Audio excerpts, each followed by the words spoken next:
আমি কৃষক মুক্তি সংগ্ৰাম সমিতিয়ে সদায় আমাৰ স্থিতি স্পষ্ট কৰি আহিছোঁ যে যিসকল বিদেশী নাগৰিক 1971 চনৰ 24 মাৰ্চৰ ৰাতি 12 বজাৰ পাছত অহা যিসকল বিদেশী লোক তেওঁলোক হিন্দুৱে হওক, মুছলমান হওক, খ্ৰীষ্টিয়ান হওক, জৈন হওক, শিখ হওক বা বৌদ্ধ হওক, তেওঁলোক পাকিস্তানৰ হওক, বাংলাদেশৰ হওক, আফগানিস্তানৰ হওক বা ইংলেণ্ডৰ হওক বা ফ্ৰান্সৰ হওক বা য'ৰে নহওক লাগিলে সকলো ব্যক্তিকে, আনকি আমি কওঁ যে সেয়া আল্লাহ, খুদা, ভগৱান যোনে নহওক লাগিলে 1971 চনৰ 24 মাৰ্চৰ ৰাতি 12 বজাৰ পাছত অহা সকলো ব্যক্তিকে অসমৰ পৰা বিতাৰণ কৰিব লাগে, অসমৰ পৰা পঠিয়াই দিব লাগে। কাৰণ আমাৰ অসমত এতিয়া আজিৰ দিনটোত 3,70,00,000 জনসংখ্যা।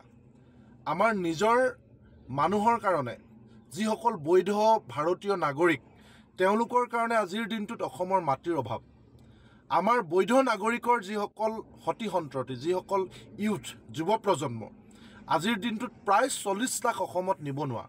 তেনেস্থলত আমাক এগৰাকীও অবৈধ বিদেশী নাগৰিক নালাগে। তেওঁলোক যোন ধৰ্মৰ, যোন জাতিৰ, যোন দেশৰে নহওক লাগিলে তেওঁলোকক অনতি বিলম্বে চিনাক্ত কৰি অসমৰ পৰা বিতাৰণ কৰিব লাগে। সেইটো কৃষক মুক্তিৰ স্পষ্ট মত।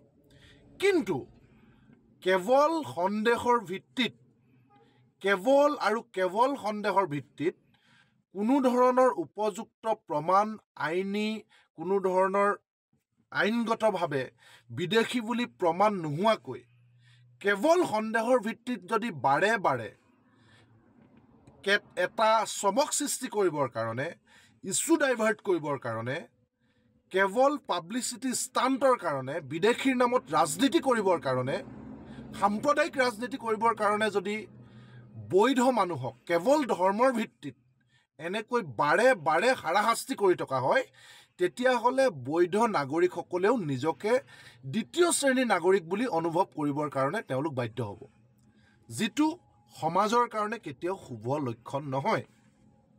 আমি পুনৰবাৰ কৈছোঁ, যদিহে তেওঁলোক বিদেশী নাগৰিক আইনগতভাৱে প্ৰমাণ হৈছে, নথি পত্ৰৰ ফালৰ পৰা প্ৰমাণ হৈছে, তেওঁলোক যোন দেশৰ যি ধৰ্মৰ নহওক তেওঁলোকক বিতাৰণ কৰক, তাৎক্ষণিকভাৱে বিতাৰণ কৰক।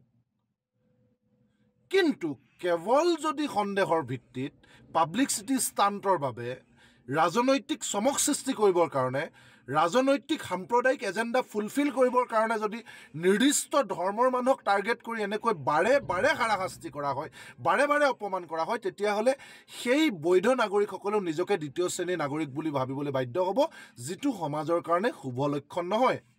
আমি দেখিছোঁ যে সকলো বৈধ ভাৰতীয় মানুহে, সকলো বৈধ অসমবাসী মানুহে এখন সুস্থিৰ অসম বিচাৰে, এখন দুৰ্নীতিমুক্ত, এখন সন্মানজনকভাৱে জীয়াই থাকিব পৰা, সকলোৱে সমান অধিকাৰে জীয়াই থাকিব পৰা অসম বিচাৰে।